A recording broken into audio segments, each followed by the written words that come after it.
What's up, everybody? Zach here with the Nerd Cave, and this week in gaming, Concord is dead. Ubisoft is on the edge and not of glory. No. And Phil Spencer is a delightful conundrum because this is the Nerd Cave News, and I am one of your hosts, Zach Dykes, joined by a warrior king that stood ready. His sword, Valskard, gleaming beneath the stormy sky. His warriors battled the twisted minions of Morgorath, the foul sorcerer who sought to plunge the kingdom into eternal night. Tharkrik's grip tightened on his sword, its blade humming with the fury of generations. As the warrior king charged into the fray, his battle cry a thunderous promise. Today, he would cut down Morgorath and see the dawn rise again over his land. His name was King Thalric Volcrum. That is S-tier exposition and an S-tier name, if I ever heard one. That's very, it feels like very Dragon Age inspired. I like that, you know, your boy is very partial to like very highfalutin names and very big fantasy exposition. So the important question now is, because I gave it such high praise, where does it rank? And I'm already looking at this top 5. So we've got Marconius Dracon, the Great Wizard, High Goblin King Gilgamesh, Maxwell Mindreach Stone, Nightshade, and Aurelius Thorn. Already off rip, it's already in the top 3. Reading off those names again. Actually, let's see. We got Is it better than Marconius or High Goblin King? It's a tough one because there's just King, and then there's High Goblin King. Yeah, and it's the Great Wizard. I've got, part of me is like, do I keep the hierarchy the way it is? Because, it doesn't make sense to put a king over a high king. And I think I don't know, Derek. Where do you put it? I think I'm going to keep the hierarchy the way it is, but keep it at the number 3 slot. Whoa, a new number 3. Let's go. Let's go, Derek. That is Amy exciting. outdid herself this week. She did. She did a great job this week. Guys, gals, this episode is brought to you by the Epic Games Store, where you can support us by using creator code NERDCAVE at checkout, and our wonderful patrons. But more about that later, because we're getting into what you've been playing. So I have been playing much because, your boy worked 40 hours straight from Saturday through Tuesday night and the overnight. So I used most of yesterday to rest and catch up or rewatch Demon Slayer season 3 and I'm going to watch the new season starting tomorrow, finally. But I did squeeze in some time today to play a little bit more of Star Wars Outlaws. And, last week, what we talked about didn't really leave the best taste in my mouth. It had its high points, but a lot of it was just mundane minutia. And a lot of it felt like just uninspired. Yeah. But, playing a little bit, I played about roughly 90 minutes today, played a couple of quick missions that I knew I could get out the way. And the mission I recently played, it was like a quest to go find a person that turned into an actual story mission, to go find like this piece for the speeder. And that was actually intriguing because, you go through this old Imperial, looks like starship or base. And the way it's not like a platformer, but the way you have to maneuver around it and avoid obstacles and wait for timing on certain things was a little bit more palatable, in my opinion. Again, it's not that it doesn't change it doesn't sway my viewpoint from last week, but it Yeah. does seem like that if more of that kind of stuff and like the gameplay mechanics finally sunk in for me, being able to use Nyx more to distract enemies, like getting more settled in, as some might say, is making it more tolerable. So I still don't think now. Again, if I know a little game called Astrobot for me is coming out tonight at 11 o'clock. So I'm probably going to be deep into that tonight. But I'm going to still give it. I'm still going to try and give Outlaws a fair shake. Maybe once I get off world and go to the next planet, maybe it'll change up a little bit. But I don't know. I'm kind of agreeing with the ranking that IGN gave it. It's a 7. It's a good game, but not what Ubisoft and Massive was hoping for. And we have a story that'll get into it a little later. But Zach, I know you played several hours on Tuesday of Outlaws. Yep. I'm curious to hear your reactions and like your thoughts on it. So I played about an hour and a half or so of the game, got off the first world. The tutorial is way too long. For sure. I agree.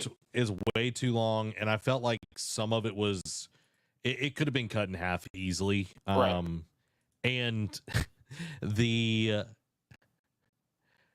Rebel Alliance just like, we're gone. We're not like, I'm just like, is this Saw Gerrera's people? Right. It probably felt way more like that than, like the Princess Leia kind of sect of them. But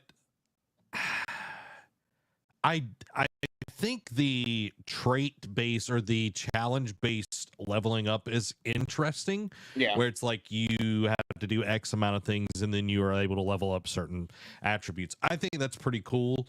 I could see that becoming more difficult as the game goes on. True.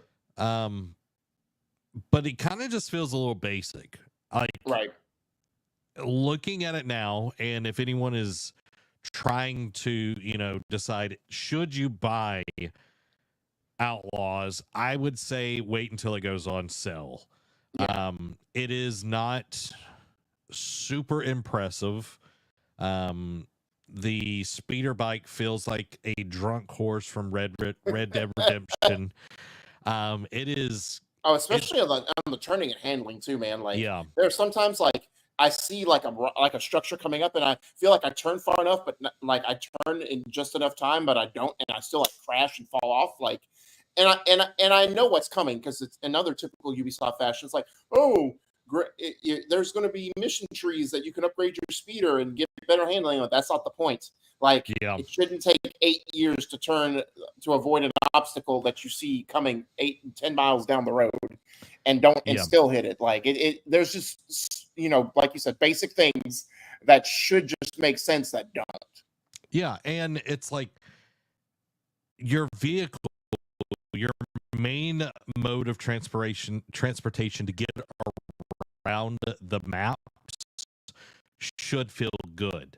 That's looking at Red Dead, because a lot of people are like, oh, it's Red Dead, but it's Star Wars.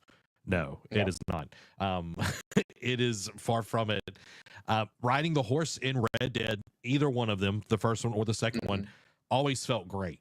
Like, it felt good to ride. And the speeder bike doesn't really feel that way.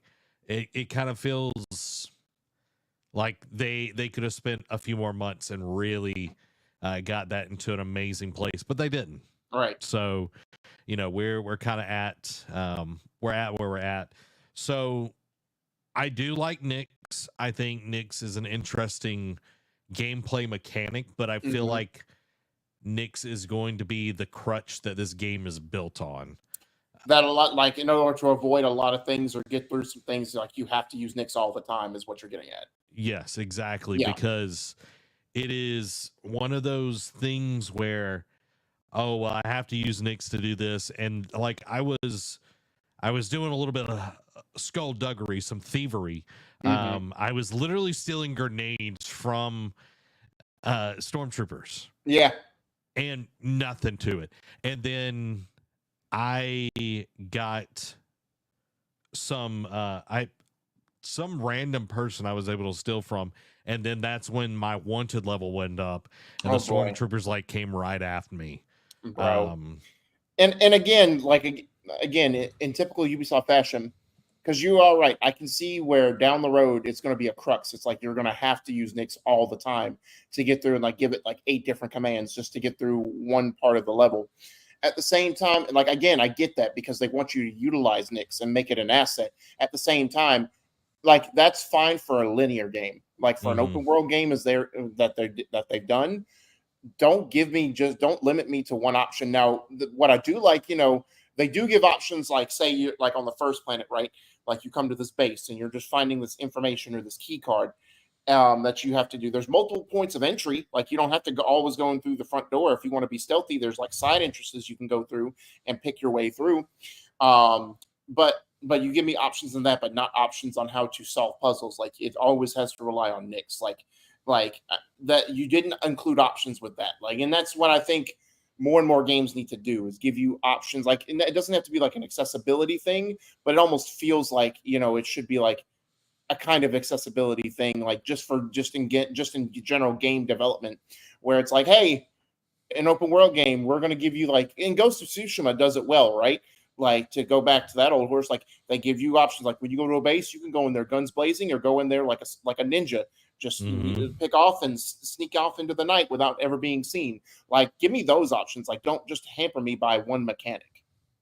Yeah, it definitely feels like the first, you know, the tutorial level, essentially, where you break into this big compound, like, had to go loud. Did not stay alive long enough because it was like the first fight or whatever, but it was like, okay, I guess I have to use Nyx to get past this. Right. It feels like we could have gotten a really good game if it would have been allowed to bake a little bit longer. It kind Right. of feels like the middle is not done. Like most Ubisoft games and just like their presentations. Yeah, like it's crazy because I saw someone comparing Assassin's Creed Brotherhood with this game, and they were like jumping in the water and swimming. It was like this game was 10 years ago, and then you show Kay trying to jump in the water and she automatically dies. It's like, Wow. It's like, does the girl not know how to swim? And if she doesn't, explain that. Like, Right. do something story wise to explain that. Right. And then, that'll make more sense. But yeah. I don't know. And again, like I said last week, I can't wait for Massive to go to the Division 3. And that was a partial shot at Outlaws because, like you said, some of the mechanics, like some of those choices, like the swim, like the ability not to swim, it makes sense. At the same time, it's just like go back to what you do well, which you did the Division. Like I know people can argue that 2 wasn't as great as 1, but I enjoyed 2 much better than 1 and had a lot better quality of life improvements gameplay wise than the first one. So, but I'm interested to see what they can going back to their roots and going back to the Division and making that a great game. Because and credit to them, they tried different things. They tried Avatar, they tried Star Wars Outlaws.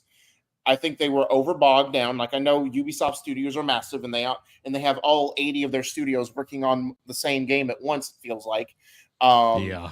and so I know a lot of stress is taking off the main studio. However, and they wanted to try their hands at some open world, like non-online centric games, and I applaud them for trying. But now but unfortunately, with licensed titles and trying to exceed expectations by doing things different, you fall short.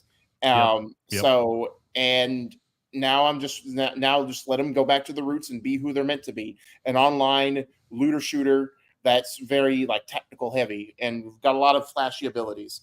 So, and again, who knows, the further we get into Outlaws, depending on how we feel, and because depending on how far we're allowed to get before the next big game we're anticipating comes out, we might find some redeemable qualities. But that brings me to my next question: is there anything that you did enjoy with your time in Outlaws? I know you said Nyx was intriguing, but it also could be a hamper later down the road. But was there any redeeming qualities from what you played of Outlaws? For me, I think the world at times looks pretty good. Yeah. Like they've got some interesting Star Wars parts of it. I am looking forward to playing Sabak. I haven't got to do that yet. Mm-hmm. I think Nyx is the best part. Like Kay Wow. feels kind of one note. Like there's not Yeah. a lot to her.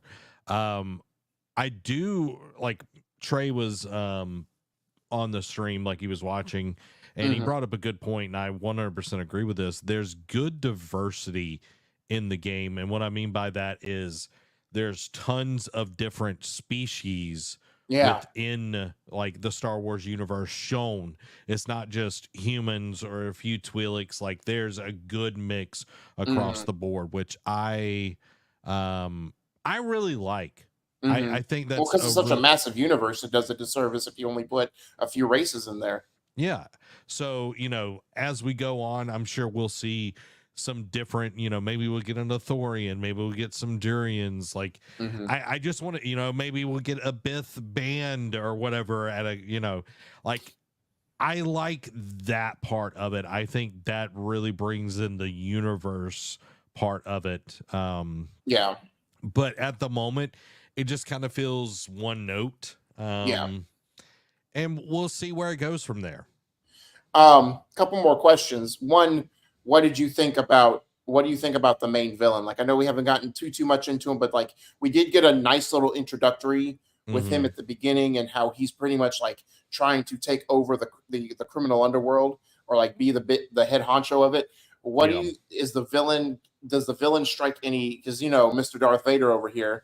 Does the villain strike any notes with you, or is like at least it's like, huh, that could make for a redeeming character, or like not a redeeming character, but an intriguing character later on in the story, or is it also like, hey, just one note?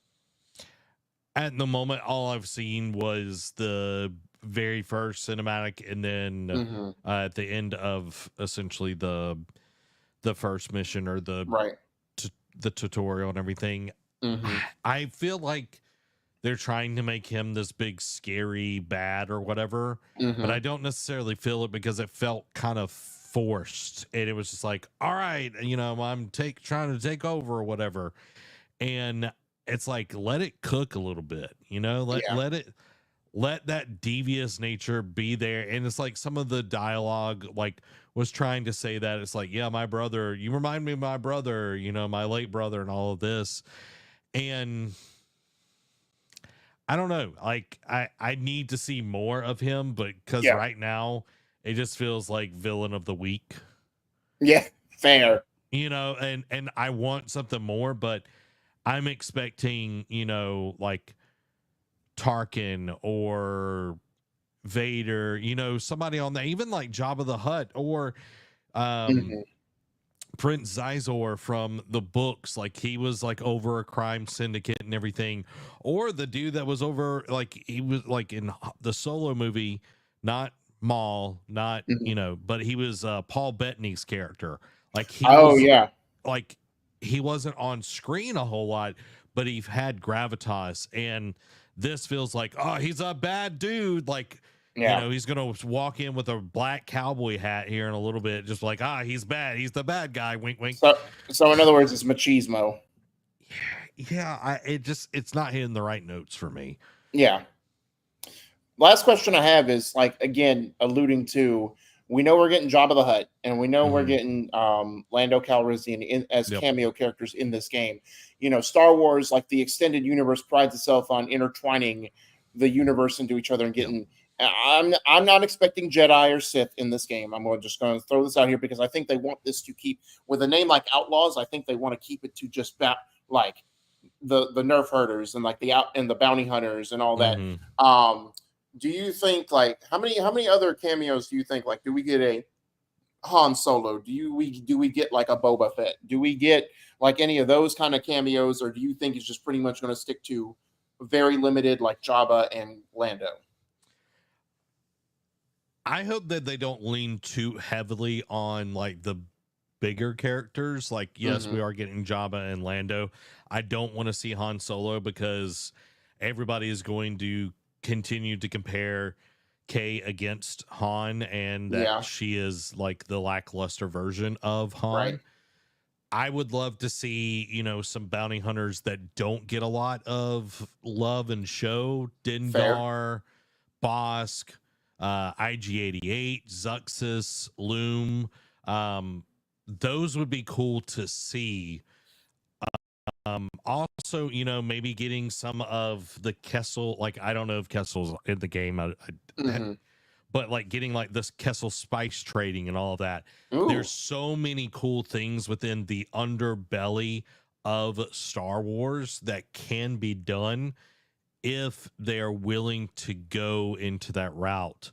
Again, Prince Izor, which is a huge crime lord, which in this he's that the organization is not canon at the moment, but he would be super cool to bring in. And then like the Empire has always had some sort of dealings with the crime bosses, so like seeing some more of that.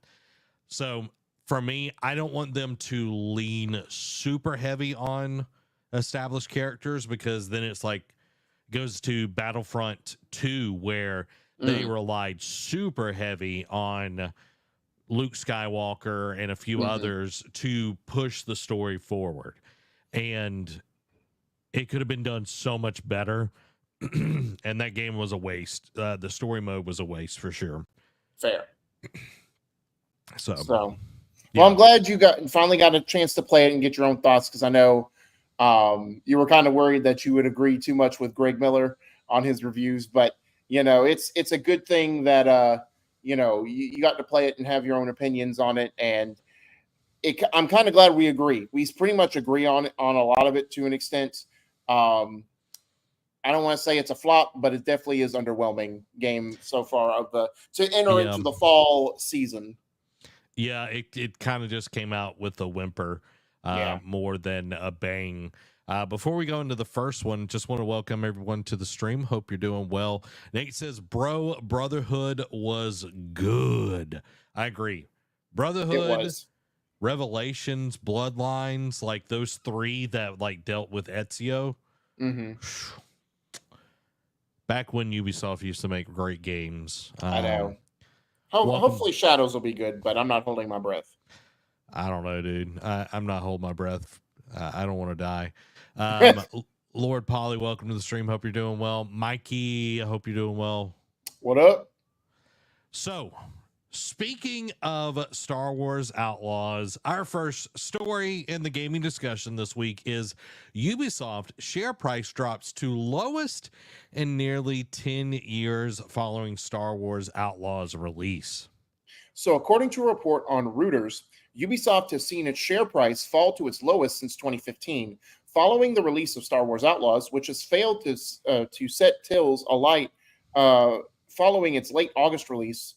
The publisher's share price hit 15 pounds and 20 quid, or however you want to say that, earlier today, which is the lowest in the past year and almost hitting the lowest it has been in nearly 10 years. Back in December 2014, the share price for Ubisoft fell to 15 before it began to climb, reaching its highest at 102.95 in July of 2018.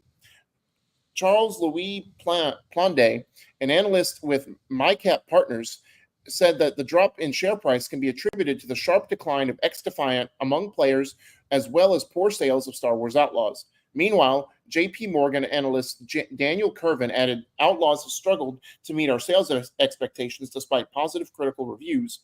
Outlaws has released, and according to GameIndustry.biz, Christopher Dring sold 55% fewer copies at launch than the last major entry in the franchise, which was Jedi Survivor. And so my question to you would be, is this more indicative of Ubisoft with its share? Because, I know they fought off Vivendi. It was a major, several years ago, it was a major victory in their cap. But now it feels like ever since then, they've kind of just flatlined and just kind of like stagnated. with their how they want to do their games and their game releases outside of Assassin's Creed. It's sort of like it's Assassin's Creed or bust, and anyone else who Mhm. wants to do other ideas, like, yeah, we'll push it, we'll green light it, but we're not going to treat it as with as much love as Assassin's Creed. So is this more indicative of this is like the Star Wars, because I know we've talked about it off air before, how Star Wars like extended universe has kind of hit a sour note with you, Mm. and then like the games outside of the Jedi games that Respawn have done have been lackluster. So is this more indicative of Star Wars, or is this more indicative of Ubisoft? It's a combo. Like it is both of them working in tandem because people don't know what they're getting with Ubisoft these days. We've Right. gotten mediocre game after more mediocre until where it's kind of meh, Yeah. and which mediocre and meh, I guess, could be the same thing. Yeah. I I also think people are kind of the same with Star Wars. Star Wars is not making big waves like it was at the start of the pandemic with Mandalorian. Like Hmm. if they would have made a Mandalorian game, not even based off of Din Djarin, that would have Right. been awesome as well. But based off of the culture and had gotten it out, like by this time, yeah, people would be kind of tired of Mando, especially after Hmm. season 3 was kind of bleh. Right. Um, but people are just kind of like, yeah, Star Wars, same with Marvel. Like it is just kind of the same thing over, rinse and repeat, rinse and repeat. And, you can eat the same thing over and over again, but it loses its luster after a Yeah. while. And Ubisoft is just making the same game with a different skin. And when your story is like, that's one thing with like Survivor earned its sales Right. because of how good Fallen Order was. Yes. Like it took the Souls like gameplay, made it accessible to a degree, Hmm. and told a fantastic story with Cal. It was very emotional. It had, its moments where you're like, oh my God, is he going to make it? Are they going to make it? Like they didn't really True. pull punches, and it had a great cast of characters, a lovable companion with BD1, and Survivor, because of that, sold really well. Outlaws hasn't really shown anything. It's like, oh, we've got a cute companion. It's like that is just the base to get into the Star Right. Wars universe. Like, And it's lazy because like companions have become a thing in like just any medium. Like companions or like secondary characters, like in any like PlayStation's done it with a lot of their IP. Star Wars has kind of made it a mainstay with like Grogu and BD1 and all that kind of stuff. So it's also R2D2 back in the day, man. right, the OG. So it's almost becoming like a lazy insert at this point. Yeah. So I think it's a combo. And when you look at this, I think this pulls Ubisoft in a very interesting way. You were talking about Vivendi. I Hmm. think if this continues, Ubisoft is going to be in a position where Assassin's Creed, well, right now, Assassin's Creed isn't going to save them. No. They were really counting on Star Wars Outlaws to do big numbers, and it not even hit, like being 55% less of what Yeah. people predicted is huge, because I think a lot of reviewers, it's super mixed. It is Right. not, you've got people that are saying like 7s, and then you've got people that are saying 4s or whatever. Yeah. It's like people don't really know where this game fits, and a lot of people, I see a lot of comments online. It's like, yeah, this game would have been great 15 years ago, Fair. and I don't disagree with that, because there Mm-mm. are a lot of things to be like, yeah, this would have been a fantastic game 15 years ago, but we're at this point where we expect more from it. Yeah. Um, even if we compared it to God of War Ragnarok, which, Yes. you know, that was a double A game, Derek. This is supposed to be a quadruple A game. Yeah. They were touting all of this. It's the saying, mess around and find out. I think Yeah. Ubisoft is finding out right now. So if you were at the head of Ubisoft, Derek, with all of this going on, what would be your move to help save the company so you don't have to sell it to a Sony, a Microsoft, a Nintendo, or a Tencent? So starting off, I would kind of do the PlayStation approach, like mixed in with Xbox, and just let devs be the devs. Like let them play to their strengths. Like again with Massive, they tried their hand at these open world license games with Avatar and Star Wars.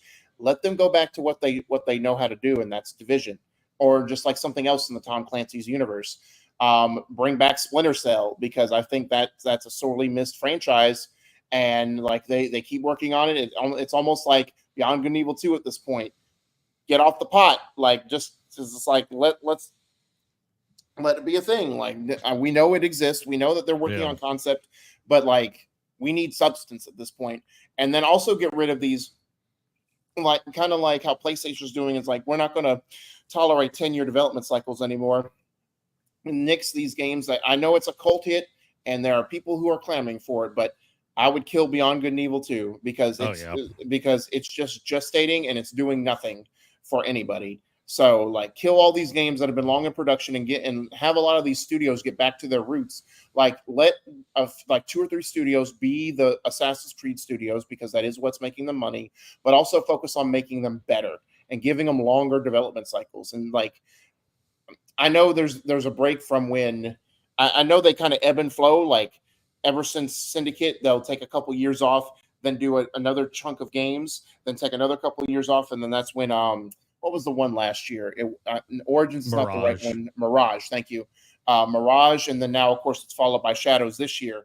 So, and I know they're working on a bunch of other Assassin's Creed. Like I know they've done a VR. They're doing not Unity, Infinity, I think it's what it's called, or whatever it is. Yeah, Infinity. So what that one that there's going to be an ever evolving Assassin's Creed story. Like take away those ideas and just go back to like Mirage had the right idea. I feel like again, I want to see intriguing Shadows because everyone wanted the feudal Japan Assassin's Creed. So let's see how this comes out before I make the final say. But Mirage, I feel, was a step in the right direction for the series because it got back to its roots. What made it Assassin's Creed, and it felt tight, like had a vision. It wasn't this huge open world with a bunch of RPG elements mixed in. Even though I did love Odyssey, that was a one-off. You know what I mean? Like it wore out its welcome by Valhalla, soon after. Yep.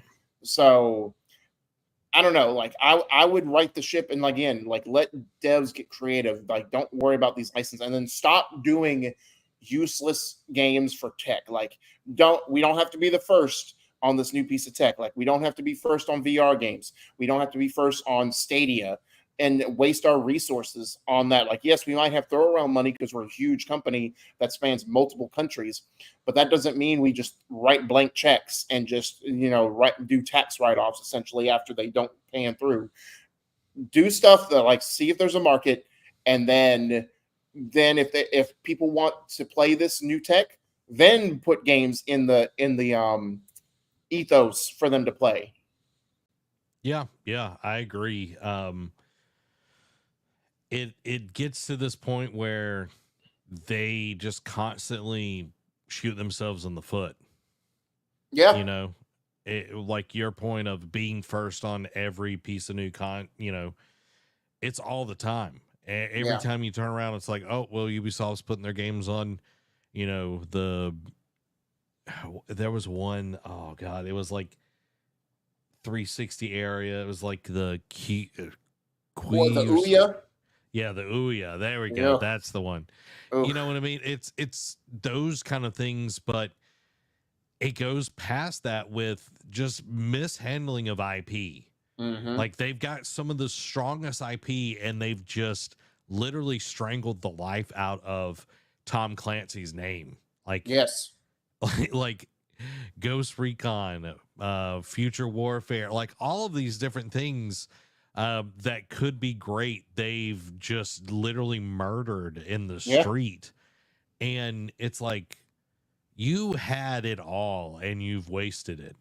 Correct. And it's sad. It's absolutely sad.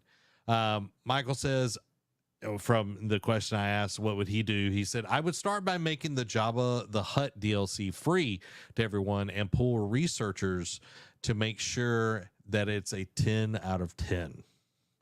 Exactly. Like, and that, and that, like, maybe not even researchers, but definitely get more like QA testers in there and like poke holes in your ideas and be like, don't just settle for mediocrity. And your point about doing like strangle Tom Clancy's names just pretty much popping out. Like I know one of the quick hits, X Defiant, I know in the article we read talks about X Defiant being a failure, and they haven't. I don't know if they're already on season 3, but they have until the end of season 3 to get the player count up. Otherwise, that game's going to be cut next. And that goes to my thing is like also like it kind of ties into PlayStation and like letting devs be creative. Bring back the UB play, like the UB art games, Child of Light? Yeah, Child of Light, then Valiant Hearts, yeah. Like bring back some of those games to be a fun, like, and especially now, like, is do the PlayStation strategy, like in between huge releases, have smaller games that people can enjoy with good stories. Because I felt like that was peak Ubisoft back in the day when they had those small creative ideas mixed in with their huge AAA games that were hitting. And like even their big franchise like Far Cry, it peaked with 3. So like 4 was good. 5 had a good premise, but a weird structure to how it did its open world setting that I think threw a lot of people off with like how it structured its story. And then 6 like unmemorable, like, and that's the thing too, like use Ubisoft also like in terms of like also trying to be first on a new piece of tech or new system. They also try to get big name actors, and that is fine to an extent because the good what's the guy who played Cal Kestis? Blanking on his name. LeBron James. No. But anyway, the actor who played Cal Kestis, perfect in that role, like really great. But I feel like they just get big name actors to sell their games. Like Giancarlo Esposito in Far Cry 6 was the big villain.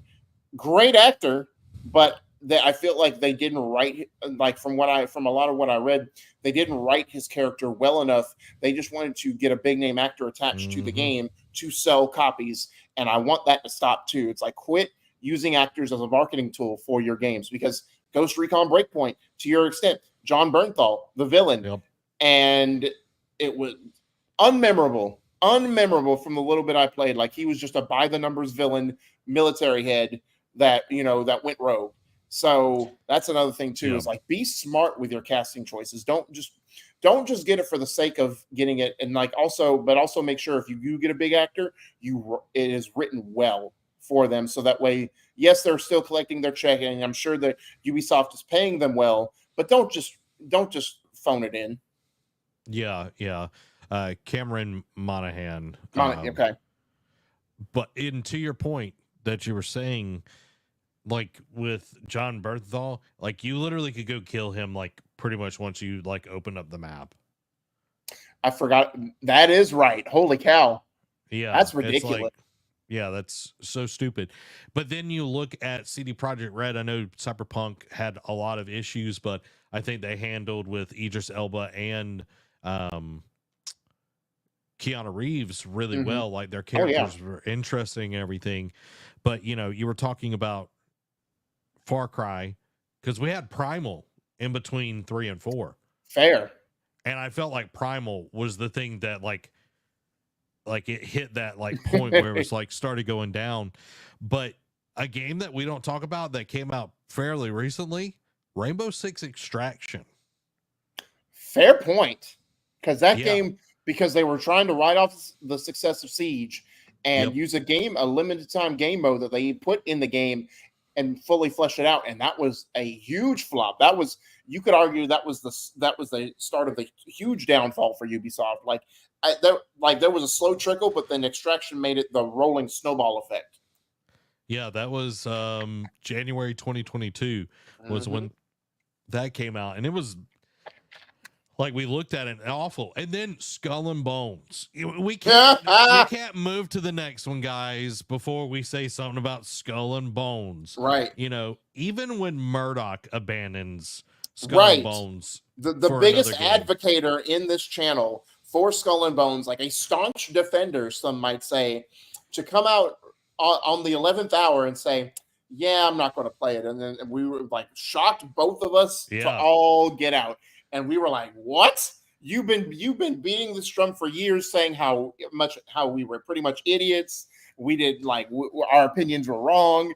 And all of a sudden you come in and be like, yeah, maybe you were right. Like, maybe this isn't worth it. I'm like, oh, okay, bud. that says volumes. Yeah. And like, it all goes back to the point where Ubisoft has been spending their money like crazy. For me, I think they doubled down on IP that people want. Splinter Cell. You know, they put in, because Rainbow Six Siege still does great numbers. Like people are still playing that game. Put in more on that. You know, For Honor still has a very large, you know, player base as well. I don't know how, but it still does. You know, put something else out there. I'm not saying release a new game. I'm saying literally just put out some more new content with For Honor. And then you go into the, you know, the back pocket. It's like, okay, how can we put out some games? I'm trying to remember good Ubisoft games at this point. Rayman, like we haven't seen a Rayman game since 2015, 2016 with Legends. Yeah. It's been a very, very long time. And I know like Prince of Persia Lost Crown did really well, but that's not going to carry the franchise or carry anything. No. Like Rocksmith didn't do great. No. Watch Dogs is dead. Yeah. Yeah, dude, like they have nothing. They have nothing because they've literally squandered all of their stuff. Yep. Over the years. Like even like Valiant Hearts 2 is on Netflix. Like you can play the second game on Netflix. Yeah, and then you got Just Dance, which we keep getting that. It has its fan base like that. That's fine. Whatever. Just quit leading. You did good by the last Ubisoft Connect, not leading your conference with that. So just let it be. Just let it do its thing. I don't care. Yeah. Well, guys, we talked a lot about Ubisoft. Yeah. Let's move into Xbox. Xbox boss Phil Spencer passed on Destiny and Guitar Hero, saying, I made some of the worst game choice decisions. So Phil Spencer has admitted he's perhaps not the best judge of what games will be successful, saying he passed on over the chance to publish both Destiny and Guitar Hero in the past. Quote, I have to be honest, when Destiny 1 came out and I might have played some of the preview builds that we were doing on Xbox, it didn't really click with me. I'm not a big PvP player. You can see my player history. It's not a lot of what I do. And I was a little worried I was going to get thrown into a PvP world, and it turns out that's not what it was at all. The thing about Destiny that I start with is just my history with Bungie and their evolution of working on games. I do love that it's a local team. I have a lot of friends over there and yes, they're owned by the other guy now, but it's a game that I'll always love and a team that I'll always have a ton of affinity for. When asked if it wasn't at all frustrating that he passed on Bungie, Spencer said it wasn't even the only time something of this scale had happened. I've got so many of those. I've made some of the worst game choice decisions. An interesting one when his team came down to Redmond, which was former Harmonix CEO Alex Rigopoulos, who's great. Love Alex, and he pitches a game where they're actually going to make plastic guitars and they're going to plug into consoles and that they're going to sell tracks.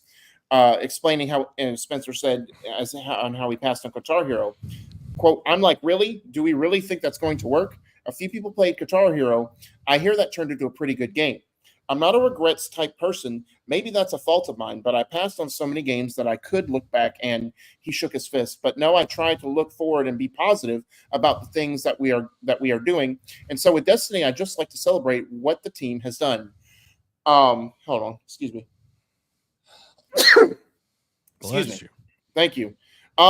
So my first thoughts are, you know, and who knows, maybe under a different publisher, something could have changed. But looking at it, looking at the landscape, like, and maybe those aren't, maybe he isn't the best judge of examples for buying, is more adept. Like, we don't know what other games he had the chance to publish, but I don't like looking at it now, like in hindsight, like, you know, at peak Destiny, like, yeah, maybe that was a squander. But looking at it now and the way they've handled things and now how the CEO is and like all the internal debacles, maybe it was a good thing that he didn't publish Destiny. And like Guitar Hero hasn't been a relevant thing. Now that's more again Activision, which they own that studio now, and like maybe because the last Guitar Hero was 2015, but they only did that to keep the license around for the game and just keep it hostage essentially. Maybe, and that's out like peripheral games. I don't think like outside of VR, like VR is kind of a mainstay outside of PSVR. But like like peripherals like Guitar Hero, Rock Band, I think have gone by the wayside. So Yep. again, maybe if Spencer did get to publish these games, maybe it'd be different. Maybe they would still be around. Maybe they would be better. Maybe they'd be more mainstays and not have all the issues that they've had. You know, hindsight is 2020. At the same time, I also think I look at it as more like those were bullets dodged, because who would have said that Destiny wouldn't have faltered off like the way it is now? Or who would have said that Guitar Hero was costing them more money than it was making them? And they said, all right, we can't do these peripheral games anymore, so we got to nix that. So again, it's speculation, you know, is all fun and games, and it's just what it is. But I get what he's saying. Like maybe there were some ideas that he should have taken the plunge on. At the same time, I think these two examples, I think in all intents and purposes, he dodged bullets. Yeah, like looking at the state of it now, definitely. You know, even with Activision, yes, they had like Harmonix and they also had Skylanders. Like that whole like peripheral, like added things gone. Like it was a big market for a few years and then it limped on for a very, very long time. Right. Destiny, I think, yes, there was a lot of money to be made there, and under maybe better leadership, it could have done even better and not be in the position that it is right now. Because think about it, Destiny 1, Bungie is with Activision. Then they leave Activision and then go on their own, then get bought by PlayStation. It's like, who says that that wouldn't have happened with Xbox? Or they would have had to literally take over the team like PlayStation is having to do right now and get people in there to fix the issues that are going on. Like it is a PR nightmare at the moment with some of the things going on there. And then you have Marathon on top of that. So it's like, okay, yes, like in the moment that would have made a lot of money, but I feel like they've struggled after Destiny 1 to really stay relevant. You know, all the people, David is about the only one, David and Tyler about the only ones that I know that are like still hardcore on Destiny. Oh, yeah. But the majority of people are moved on. They're on a different game. They're playing something else and everything. And that's kind of the same thing with Guitar Hero. I don't remember the last time it's like, oh yeah, Guitar Hero was fun back in the day. Yeah. But hey, they own Activision now, so we might see Guitar Hero come back in some shape, form, or fashion. But you're also dealing with the rights to the songs, which makes it way harder to, you know, and those are always time limited. So it's a much, much more difficult thing to do. So I agree. I think in the long run, he's dodged a bullet. In the short term, it would have been like, dang, you know, yeah, if only. Like, and you know, again, and that's, and to the other side of the coin, Phil Spencer has had his missteps since acquiring Bethesda and Activision, you know, with how he's handled the games, like the licensing and all that kind of stuff. But peak Phil Spencer back around 2014, 2015, when the Xbox One was really trying to, like when he took over and tried to recoup like pretty much polish off the dirt of Xbox's name from how Don Matrick handled it going into the Xbox One era. was great. Like he would, like, for all intents and purposes during that time, Phil Spencer was like Shuhei Yoshida. He was the savior for Xbox. And if he had gotten the rights to it around that time, like, because I think Destiny came out around the same time, Destiny 1 came out around the same time as he took over. Just imagine like what it would have been under his leadership during that time. Like there's also the positive what if is like maybe he could have righted the ship. Maybe he could have like, done like so. But now it's like looking at it, it's like, all right, Phil, you got some egg on your face. You got to wipe off yourself, man. Like, I know you have your regrets, but also at the same time, it's like you need to work on your internal issues you got going on at your own house. Yeah. Destiny 1 was 2014. Yeah. Trying to see Xbox One launch. 2013. Yeah, November 2013. So, I think Phil took over shortly after the release because of how Matrick handled the whole lead up to that. So God, that was such a horrible. We're not going to get into that, guys, because we're focusing on the here and now. Just like you should focus on hitting that subscribe button right now. Subscribe to the Nerd Cave News on podcast services around the globe and on YouTube as well. Help us grow this 1.5 person business here. Derek, he's the half. I'm the whole, you keep running with that joke. It's okay. I'll let you live in delusion land. We're going to run that joke until it's dead in the dirt, and I'm going to dig it up every week and bring it back out. But guys, hit the subscribe button, give us 5 stars on podcast services, and make sure to stay tuned here on YouTube for all the cool things. We are streaming on Tuesdays right now as well at 7:00 p.m. We're playing some different games. We're having a good time, and we're getting ready for our next episode of Eat, Sleep, Anime, which I'm really excited for. We're going to be giving you a date very, very soon so you can mark it on your calendars. It's going to be a great time. And if you want to watch that, we'll talk about that more later, because now it's time for the PlayStation news. First up, and I'm going to have to do a little bit of switching around here. The vertical stream people, it's going to look weird for a second once we get into this. Astrobot launch trailer gets you hyped for the PlayStation 5's lush looking platformer. Launches tonight or tomorrow, depending on when you're picking up the game. So excited for this. Derek is very excited. He's an Astrobot fan. This is a Derek-esque game. It is much of that. All right, guys, we're going to watch this. Here we go. I'm not sharing it with Derek. Oh, there we go. Everybody can see it now. Good job, everybody. You did it. Good job. That was a great trailer. All right, here we go. For realsies this time.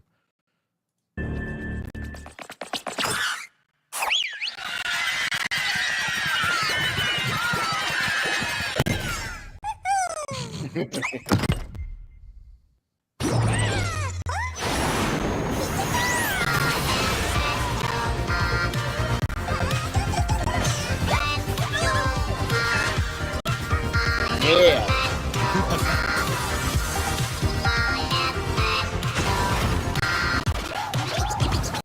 Turtle.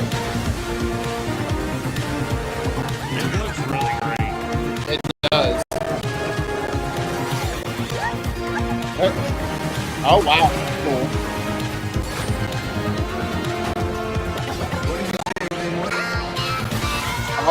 All miniature. That's cool. Oh, is it player?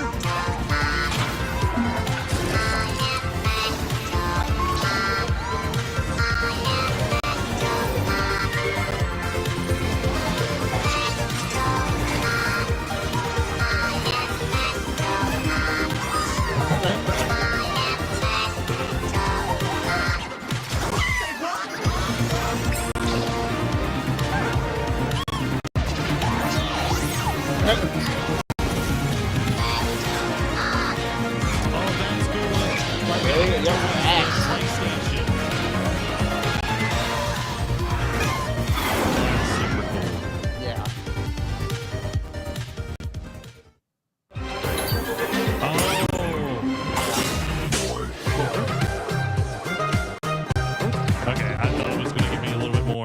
yeah, like let's go right here because Okay, I thought it was the PlayStation controller on the axe. That's Oh super yeah, dope. it is. That's Like, super dope. so dope to be playing it tonight. So Derek's not playing it tonight, y'all. Just letting y'all know. oh, I am. Trust me. I'm off work tomorrow, so I don't have an excuse. But well, are you excited, Derek? Are you ready to jump into that? I am. You know, like I never got to play Astro Rescue Mission on the PSVR 1 because it was a VR only type game, and I'd given up on VR shortly before that.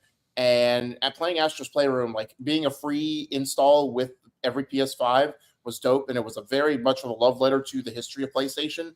But this one being more focused, but still having that nostalgia and like those iconic PlayStation characters like Jak and Daxter, Ratchet and Clank, Kratos, among other characters. So it's such a great love letter. Like I'm glad that they are like so appreciative of like the PlayStation history and that they are like exuding that to the fans who grew up like through all now 5 generations of PlayStation. So it's just a fun platformer. Like we need, you know, I know Nintendo is taking over the platformer, you know, market, you know, with Mario and all their other IPs, but it's nice to see other companies get back into the market and just make an enjoyable platformer. Yeah, exactly. And now we're getting it. And speaking of IP, this game's got a ton of IP in it.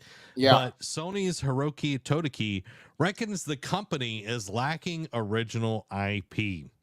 So speaking during an interview with the Financial Times, Sony's CFO, Hiroki Totoki, has said that he doesn't feel the company has enough original IP under its belt. Quote, whether it's for games, films, or anime, we don't have that much IP that we fostered from the beginning. We're lacking the early phase of IP, and that's an issue for us.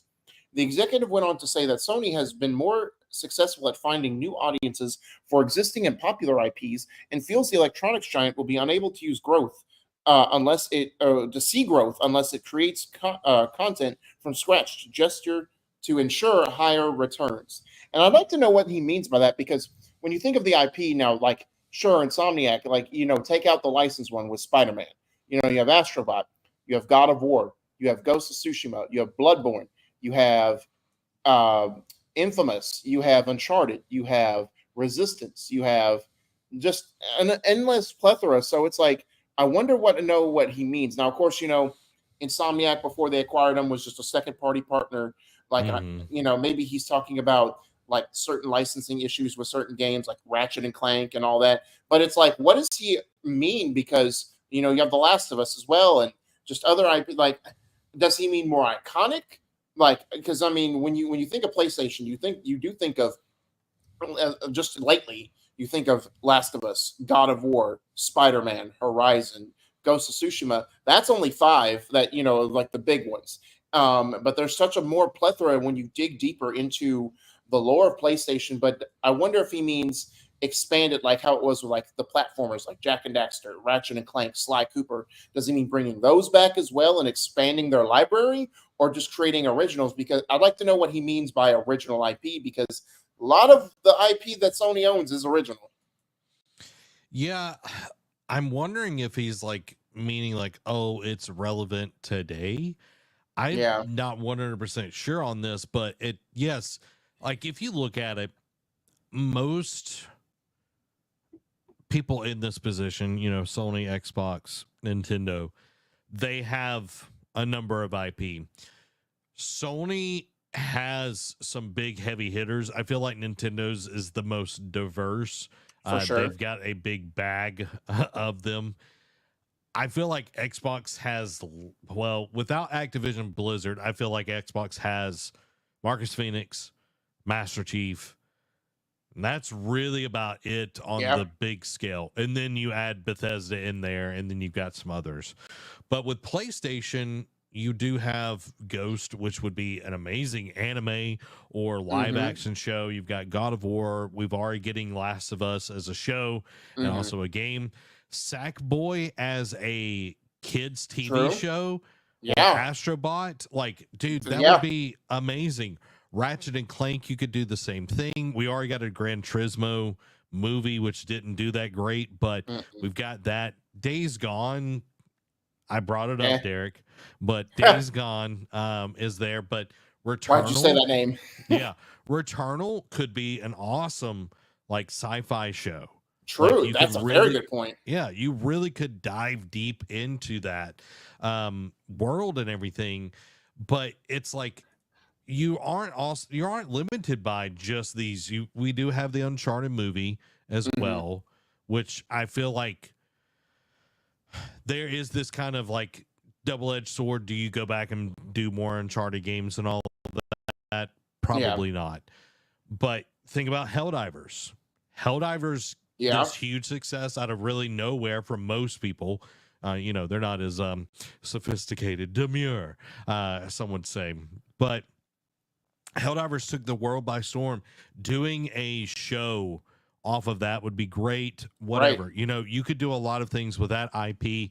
And then you've got Demon Souls, which you could do a lot of things with. Bloodborne, you could do a lot of things with as well. I feel like Medieval. Oh, yeah. And then you've got Death Stranding, which I know is not fully their IP. Right.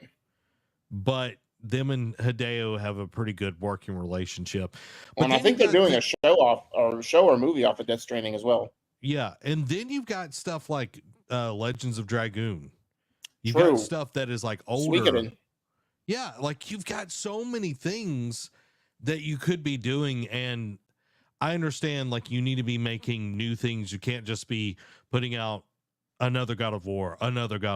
Like you're going to get into the position that Ubisoft is in, where they run things into the ground. And like when you do get a new IP, Ghost of Tsushima, you need to be ready to put all in on that, you know. Where is the second one, for the love of God? You know what I mean? Just confirm it. Like, just at this point, if they don't announce it and give like a release date for like the following year, like say they announce it at Game Awards and then it's a 2025 release date, people are going to riot. Yeah, definitely. But it's like, okay, Ghost could go so many different places. You don't even have to have Jin as the main character. And new IP it's hard to come up with because we're about to talk about a new IP that PlayStation just put out. Right. But it's all about the reasoning, the story, and what you're asking of the player. Not just the gameplay side of it. It's like, what are you asking of the player? Are you asking them to dive into something that is live service? Are you asking them to go on a single player story, which I think Sony does really, really well? But, Marathon's going to be a game. Yeah. It's going to exist.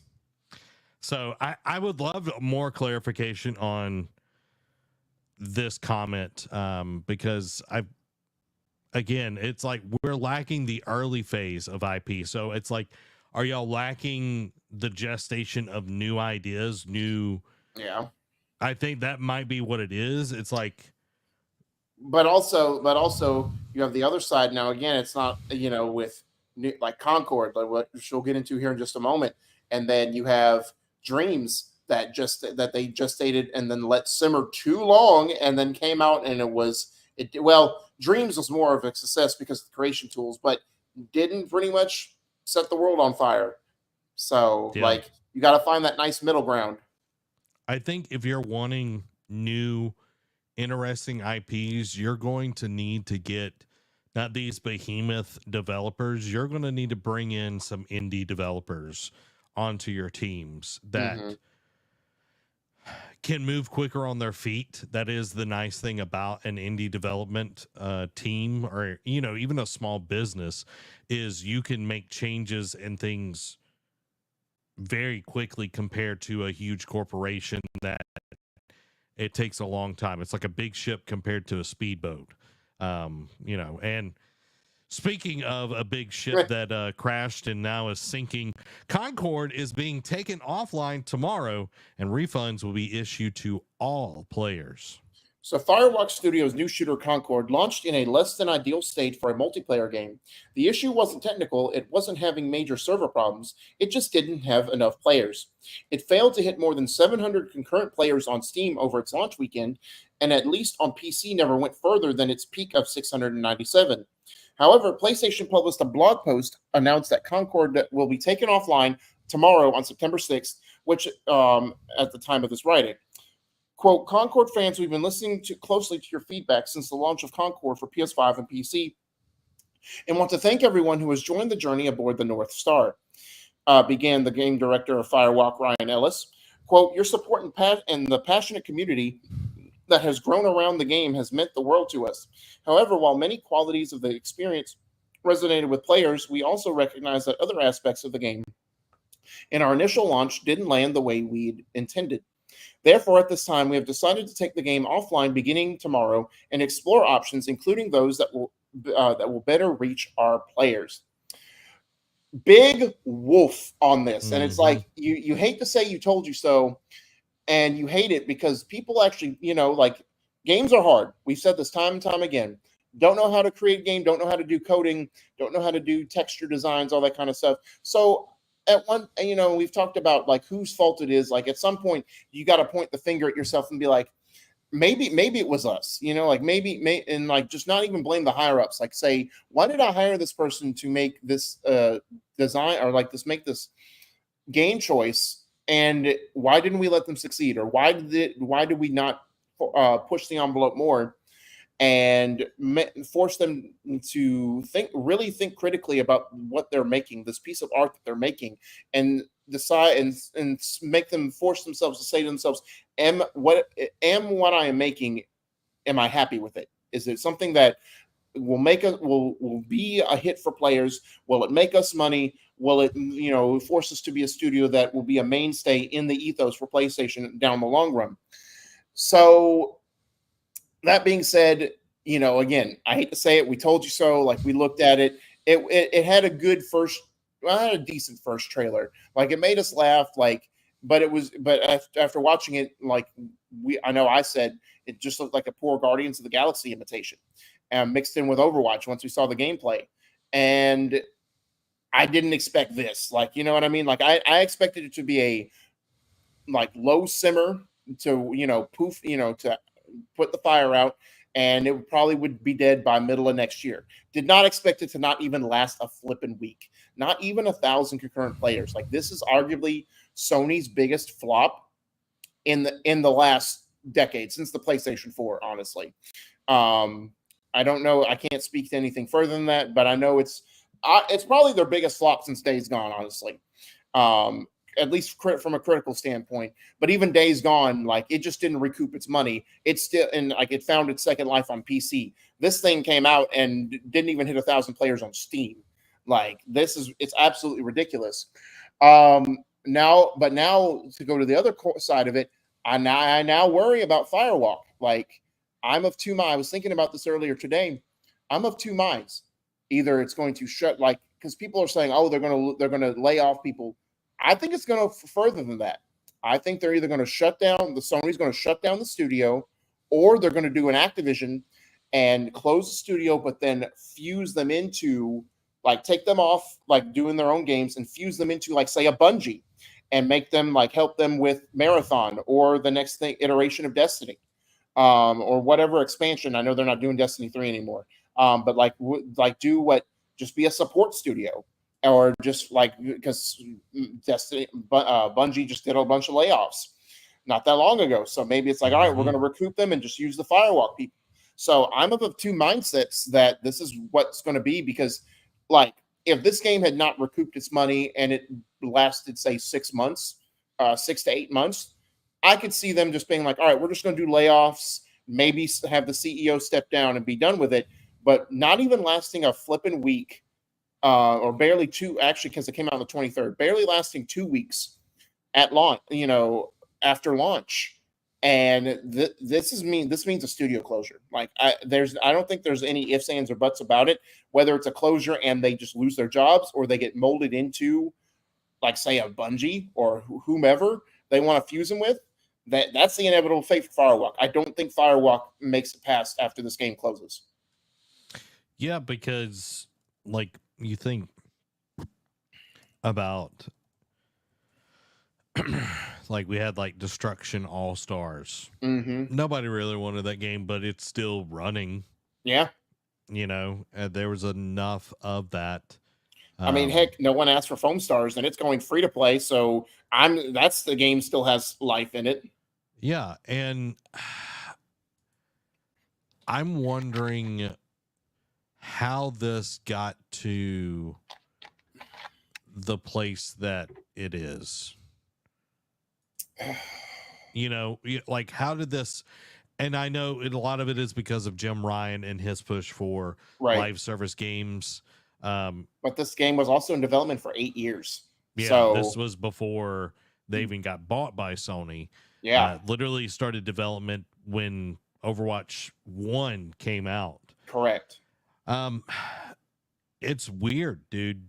Like when they would literally pull the plug off of a Last of Us multiplayer game. Yeah. But they would let this go out.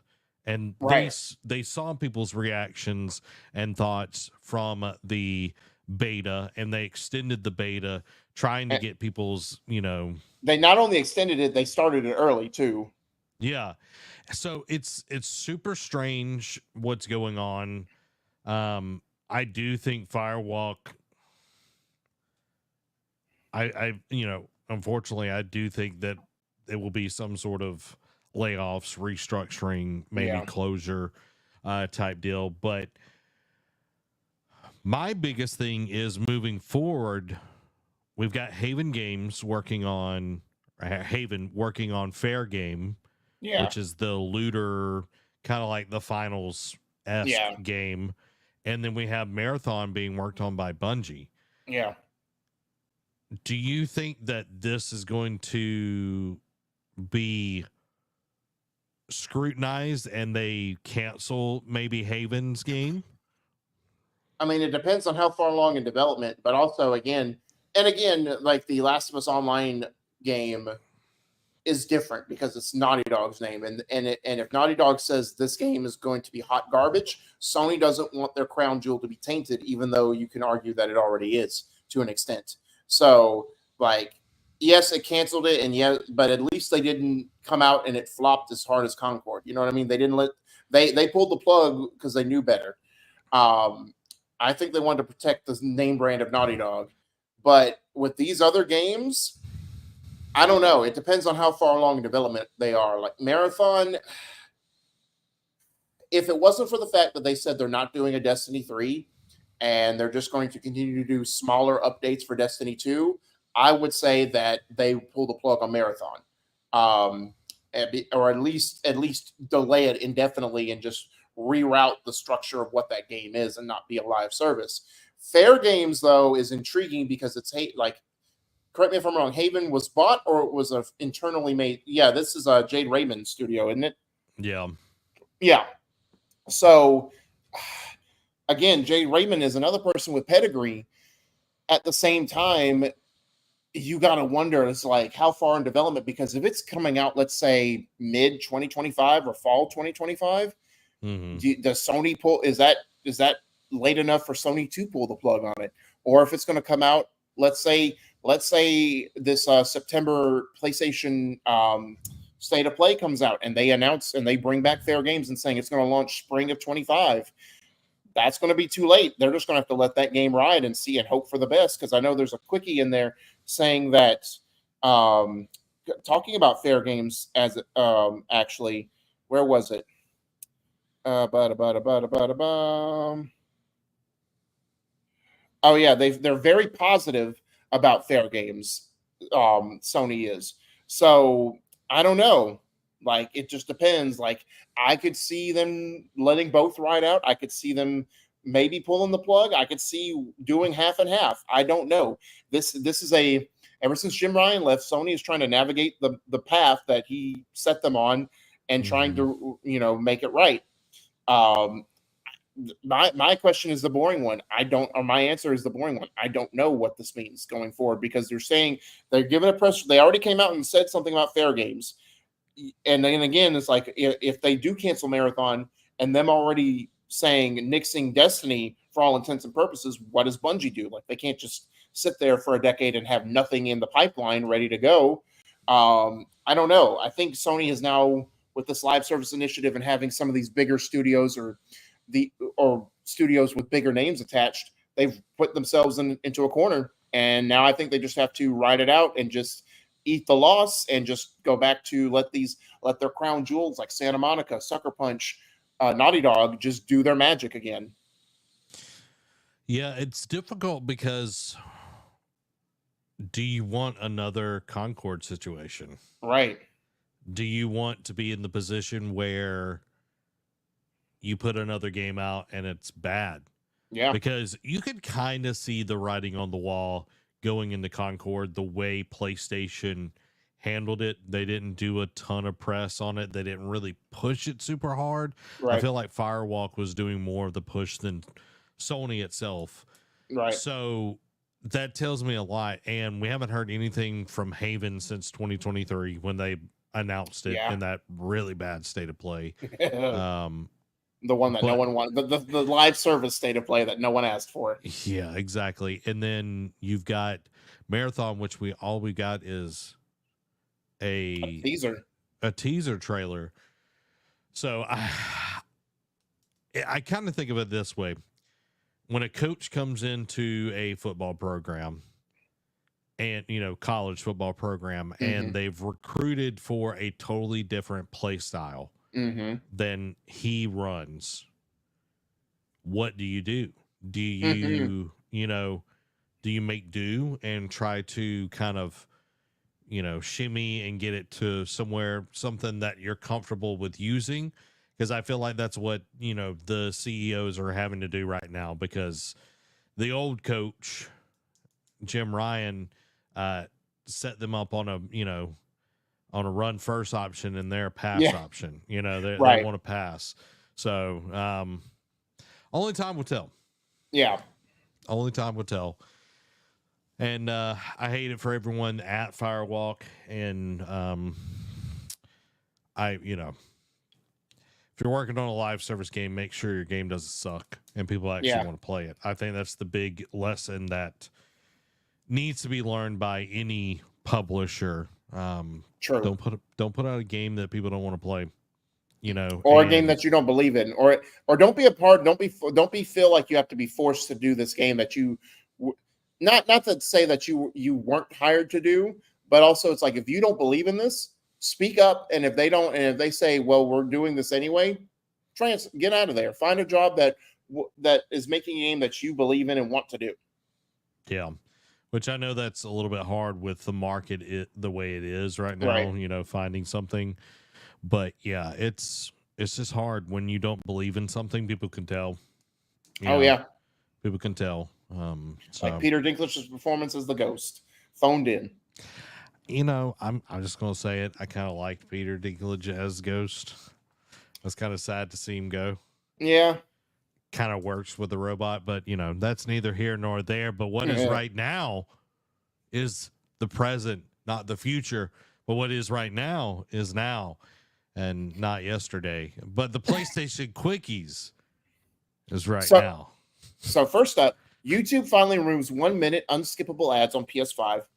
PS2 added to Japan's Future Technology Heritage Registry and is the first console to be included.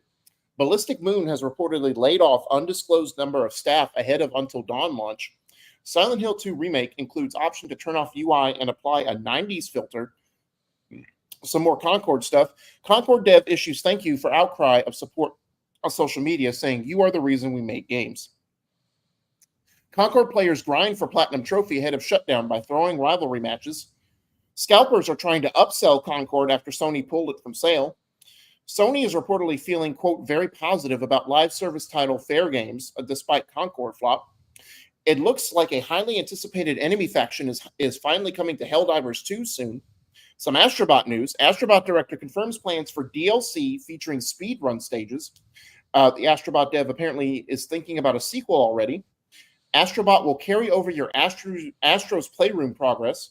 And lastly, Sony Santa Monica Studio has, quote, several unannounced titles in the works. Let's go.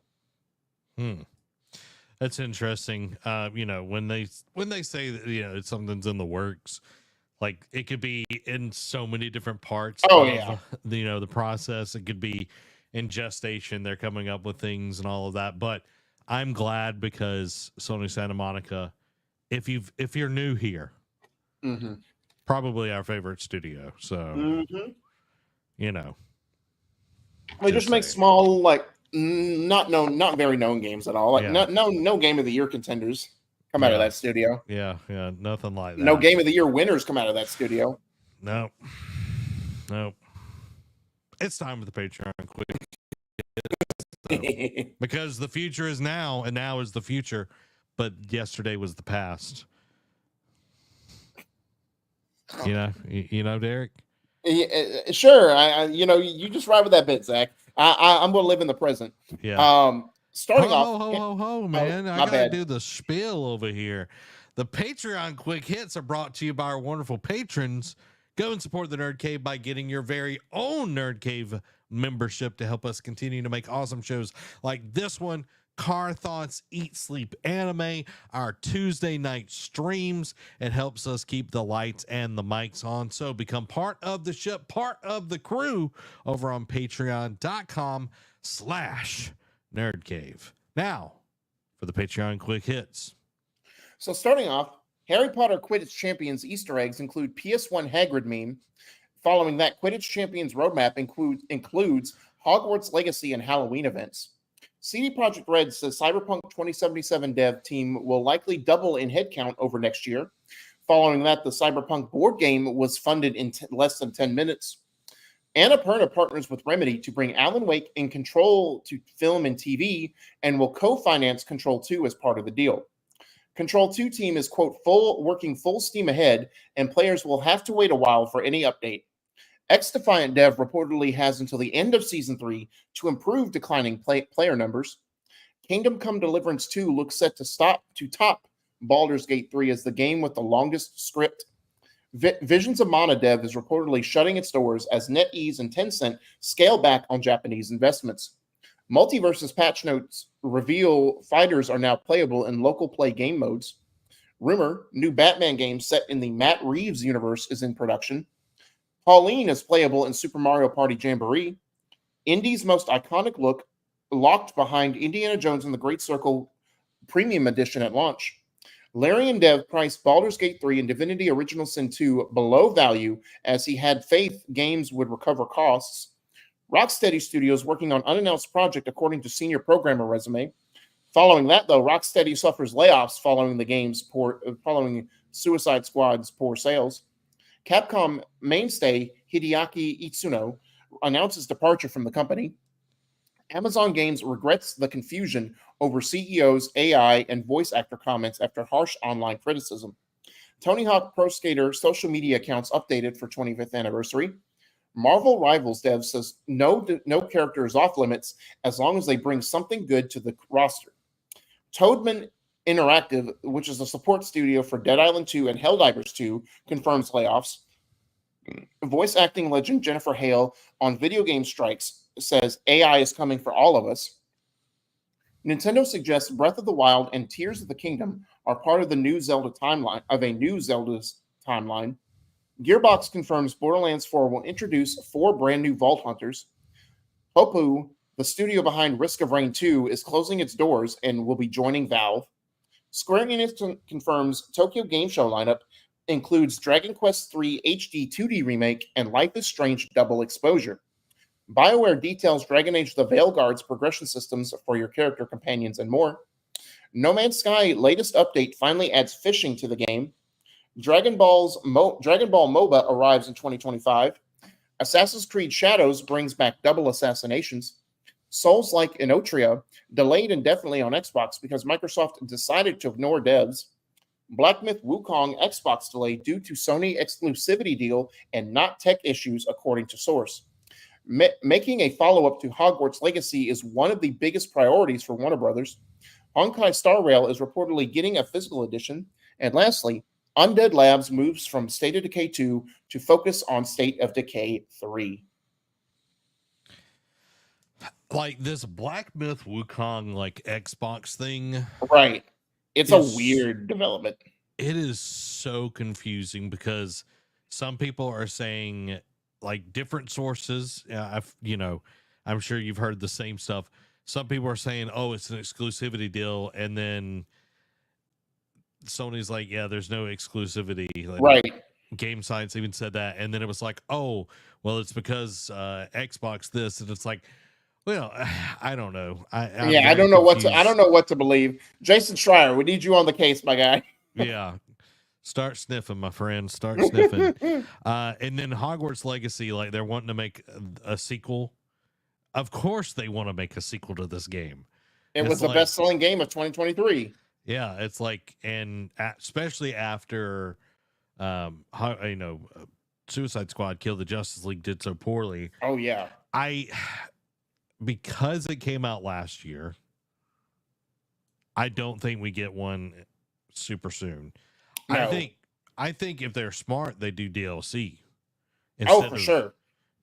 Like it's been out a year. We haven't really got DLC for it. Right. Put out a big expansion. DLC, do something that's like 6 to 8 hours long.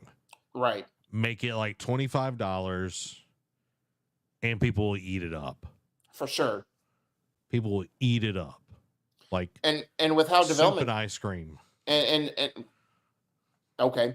And with how long development takes, it's not going to be a short turnaround. Like I know Jedi Survivor was sort of like the outlier, but that even still took like 3-4 years essentially. So I don't expect came out last year. I don't expect it till probably the PS6 and the next Xbox come out, honestly. Yeah. That's why I'm saying doing DLC while the main team works on the sequel. Or even doing like a smaller experience, like a Miles Morales type thing, or Uncharted Legacy. Like just do it like you can do a separate thing, charge $40 for it, make it like an 8 to 10 hour experience, and just and it can even be on other characters. It doesn't have to be the continue the story your character told. Like say you want to do side characters that were really intriguing. Let's say the Slytherin kid from Hogwarts Legacy. Like if you want to do something on his family and his journey, like you could totally do that, or just pick certain characters from that game that fans really resonated with and do a story around that. Yeah, Voldemort.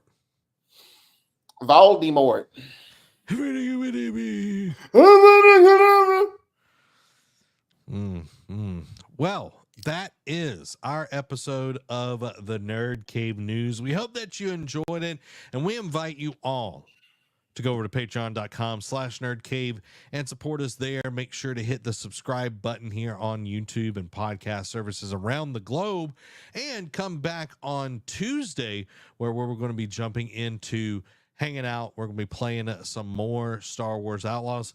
Maybe Derek can convince me to play some Astrobot as well. I don't know. We'll see. But we hope that you have a wonderful night, and we will see you on the next exciting episode of Dragon Ball Z. This has been Zach and King Thalric Valkrum. You have a blessed week. Bye-bye. We got to hit 2 different places, guys, so I'll get a few more seconds as I try to find my mouse. There we go. I love